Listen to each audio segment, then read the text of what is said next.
నమస్కారం, welcome to S4 media. రాష్ట్ర వ్యాప్తంగా రేపు జరగనున్న ఎన్నికలకు సర్వం సిద్ధమైంది.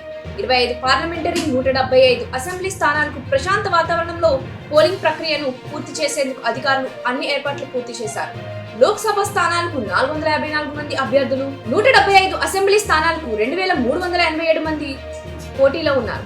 విశాఖ లోక్సభలో అత్యధికంగా 33 మంది, రాజమండ్రిలో అత్యల్పంగా 12 మంది అభ్యర్థులు బరిలో ఉన్నారు.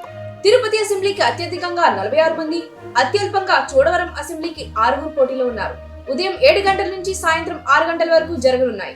అయితే అరకు పార్లమెంటరీకి సంబంధించి సాయంత్రం 4 గంటల వరకు మాత్రమే జరగనుంది. 2019 ఎన్నికల్లో 79.84% పోలింగ్ నమోదైంది.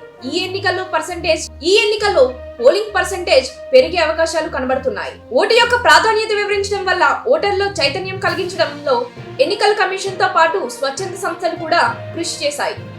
గతంలో ఎన్నడూ లేని విధంగా ఇతర రాష్ట్రాల నుంచి పెద్ద ఎత్తున ప్రజలు తమ స్వస్థలాలకు వస్తున్నారు. ఈ దఫా మరింత ఓటింగ్ నమోదు శాతం పెరిగే అవకాశం కనబడుతుంది. రాష్ట్ర వ్యాప్తంగా పోలింగ్ కేంద్రాలకు ఈవీఎం మిషన్లు పంపిణీ పూర్తి అయింది. రేపు ఉదయం 6:30 గంటల నుంచి 7 గంటల మధ్య మోక్ పోలింగ్ ప్రక్రియ జరగనుంది. అధికారులతో పాటు ఎన్నికల్లో విధుల్లో ఉండే ఏజెంట్ల సమక్షంలో ఈ ప్రక్రియ జరుగుతుంది. ఏమైనా ఇబ్బందులు తలెత్తితే అక్కడికక్కడే సాంకేతిక నిపుణులు అందుబాటులో ఉంటారు. విద్యుత్ అంతరాయం కలిగినప్పటికీ ఈవీఎం మిషన్స్ కి ఎలాంటి అంతరాయం లేదు అని అధికారులు స్పష్టం చేస్తున్నారు. ప్రతి పోలింగ్ కేంద్రానికి అదనపు ఈవీఎం మిషన్స్ కూడా అందుబాటులో ఉంచుతున్నారు. ఒకవేళ ఎక్కడైనా ఈవీఎంలు మొరాయించితే అక్కడికక్కడ వాటి స్థానంలో కొత్త ఈవీఎంలు ఏర్పాటు చేస్తారు.